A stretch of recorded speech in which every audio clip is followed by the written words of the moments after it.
በስመ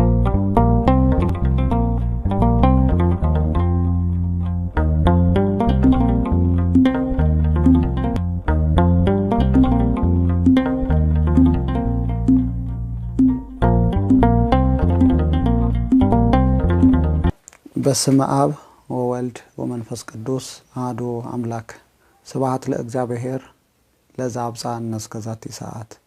በእግዚአብሔር ፍጹም ሰላም የተወደዳችሁ የእግዚአብሔር ልጆች በእያላችሁበት እንደምን አላችሁ?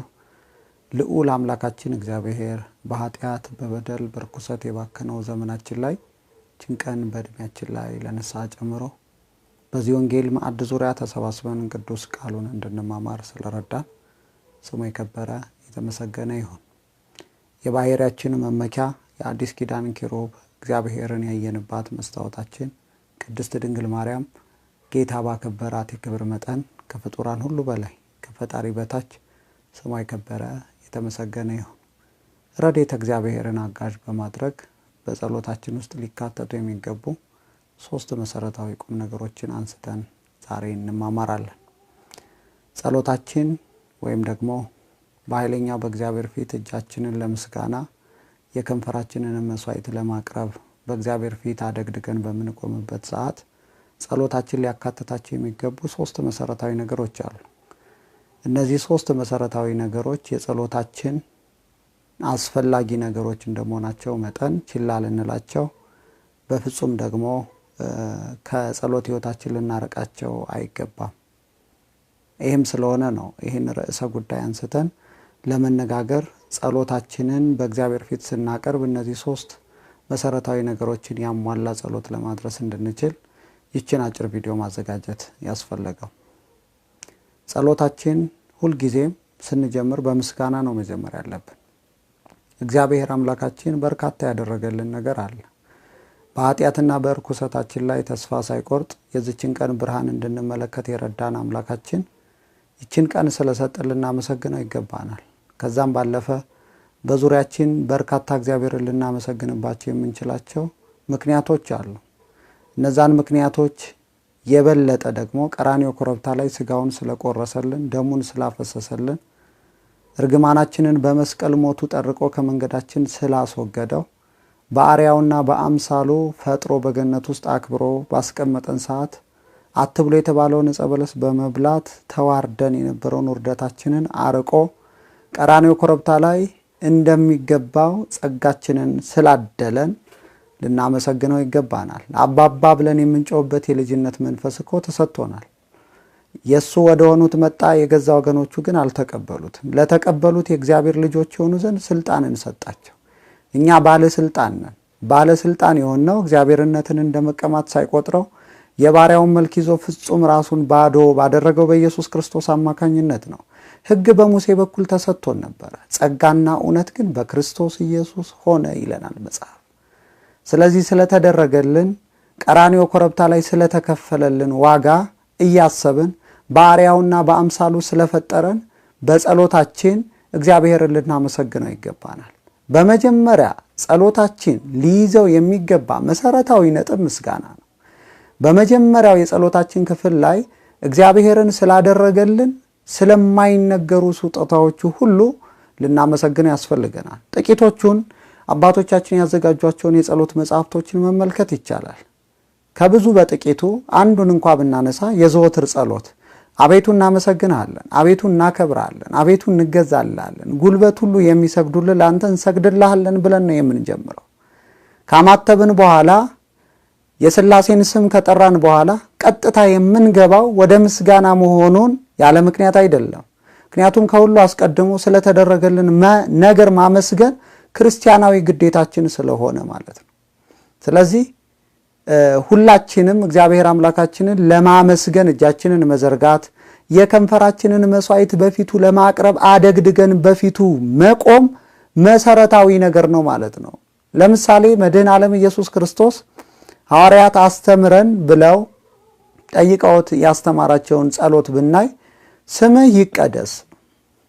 እንግዲህ ክርስቲያን እንደመሆናችን መጠን የእግዚአብሔርን ስም መቀደስ ያስፈልጋል። ምክንያቱም የእግዚአብሔር ስም ድውይን ይፈውሳል፣ ሙትን ያስነሳል፣ ለምጻሙን ያነጻል፣ የወደቀውን ያነሳል። በናዝሬቱ በኢየሱስ ስም ተነሳና ተመላለስ በማለት ቅዱስ ጴጥሮስና አባታችን ቅዱስ ዮሐንስ ያን ሽባውን ሰው ተርትረው በደና መራመድ ያለ ሰው እርዳታ መንቀሳቀስ የሚችልበትን አቅም የሰጡት በዚህ ስም ነው።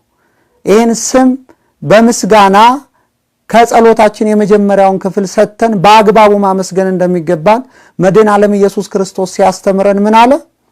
ስምህ ይቀደስ፣ መንግስትህ ትምጣ። ስለዚህም ጸሎታችን ሊይዛቸው ከሚገቡ መሰረታዊ ነገሮች መካከል አንደኛው ምስጋና ነው ማለት ነው። የመጀመሪያው ክፍል ከሁሉ አስቀድመን ስለ እናታችን፣ ስለ አባታችን፣ ስለ እህታችን፣ ስለ ወንድማችን ስላለን ነገር ሁሉ እግዚአብሔር አምላክ 2 እጅ፣ 2 እግር፣ 2 ዓይን እኔን የመሰሉ የተሟላ አካላቶችን ሰጥቶናል። ይሄ ብቻ አይደለም ተወዳጆች፣ ራሱን አሳልፎ ሰጥቶናል። ስጋውን ቆርሷል ለኛ ሲል ደሙን አፍሷል። ስጋዬን ብሉ ደሜን ጠጡ ብሎ ለዓለም ራሱን አሳልፎ የሰጠ አምላክ ነው ያለ። ስለዚህም ከምንም ነገር በላይ ከሁሉም አስቀድሞ እግዚአብሔር አምላካችንን ለማገልገል በጸሎት ስንቆም የመጀመሪያውን ክፍለ ጊዜ ሊይዝ የሚገባው ምስጋና ነው ማለት ነው። ሁለተኛው ደግሞ እንግዲህ ሰዎች እንደመሆናችን መጠን ኃጢአት የለብንም ብንል ራሳችንን እናስታለን፣ እውነትም በእኛ ዘንድ የለም ይላል መጽሐፍ። ብዙዎቻችን በተለያየ አግባብ እግዚአብሔርን እናሳዝነዋለን። ለቤዛ ቀን የታተምንበትን ቅዱሱን የእግዚአብሔርን መንፈስ የሚያሳዝኑ በርካታ ተግባራት ወደ ሕይወታችን ይመጣሉ።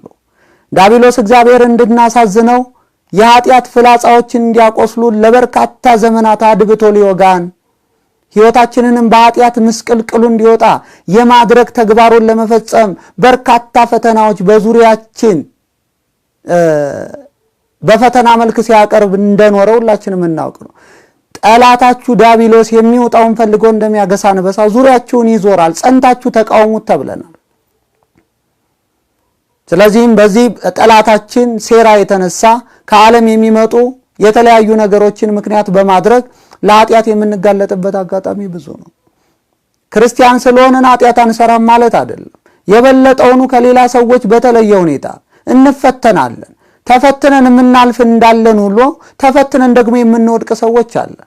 በመናገር በማሰብ በማድረግ እግዚአብሔርን የሚያሳዝን ኃጢአት ውስጥ የምንገባበት አጋጣሚዎች ብዙ ናቸው። ስለዚህም የጸሎት ሁለተኛ ክፍላችን ሊሆን የሚገባው ኑዛዜ ነው። በርካታ ሰዎች ኦርቶዶክሳውያን በእግዚአብሔር ፊት በጸሎት ሰዓት ላይ ኑዛዜ የምንፈጽም መስሎ አይሰማቸውም። ኑዛዜ መፈጸማችንን አምነው መቀበል ይከብዳቸዋል። እኛ ግን በክርስቲያናችን እንዳስተማረችን በጸሎታችን ክፍለ ጊዜ ውስጥ ሁለተኛ ልናደርገው የሚገባ ብላ ከነገረችን ነገሮች መካከል አንደኛው ኑዛዜ ነው። ጌታ ሆይ የዋለውን ኃጢአቴን አታሳድርብኝ፣ ያደረውን ኃጢአቴን አታውልብኝ።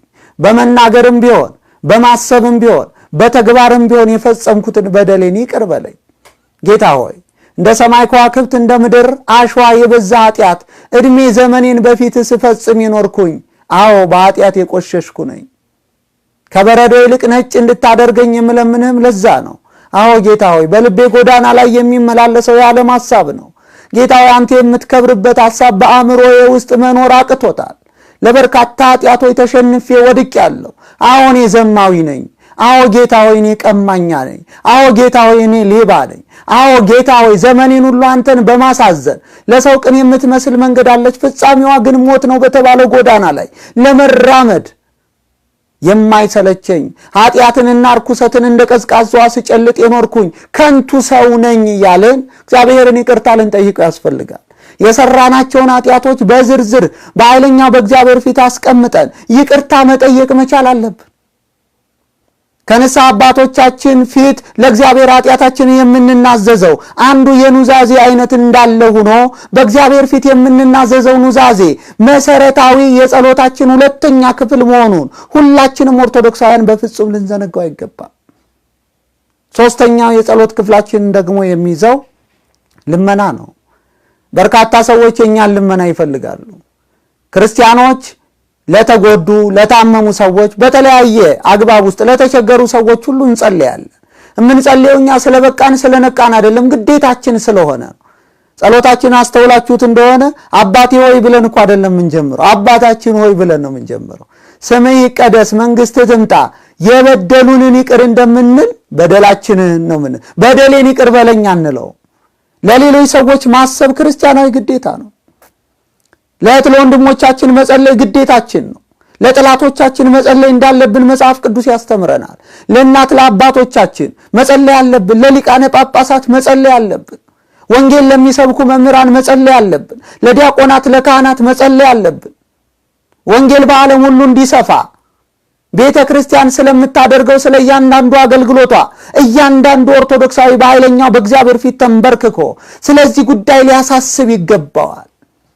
በእኛ ሕይወት ውስጥ ስለጎደለው ነገር ብቻ አይደለም ጸሎታችን ሶስተኛው ክፍል ላይ የምናሳስበው ስለ ቤተ ክርስቲያን አገልግሎት፣ ስለ ተራቡ ሰዎች፣ ስለ ተጠሙ ሰዎች፣ ከክርስቶስ ስለራቁ ሰዎች፣ በኃጢአት ውስጥ ስለሚኖሩ ሰዎች፣ ከንስሐ ርቀው ከእግዚአብሔር መለኮታዊ መዳፍ ርቀው ኃጢአትን እንደ ቀዝቃዛ እየጨለጡ ስለሚኖሩ ሰዎች፣ ስለሚያጨሱ ሰዎች፣ ስለሚቅሙ ሰዎች፣ ስለወደቁ ከቤተ ክርስቲያን ስለራቁ ሰዎች ሁሉ ልንጸልይ ያስፈልገናል። እኛም በሕይወታችን የሚጎለን መንፈሳዊም ሆነ ስጋዊም በረከቶች ሁሉ እግዚአብሔር አምላክ ወደ ሕይወታችን እንዲያመጣቸው በጎ ፍቃዱ እንዲሆንልን በጸሎት የሶስተኛው ክፍላችን ላይ ማሳሰብ ይገባናል። ጸሎታችን እንዝገዋል። ስለነበረን ሰዓት አምላካችን ስሙ የተመሰገነ ይሁን። ወስብሐት ለእግዚአብሔር ወለወላዲቱ ድንግል ወለመስቀሉ ክቡር። ይቆየ።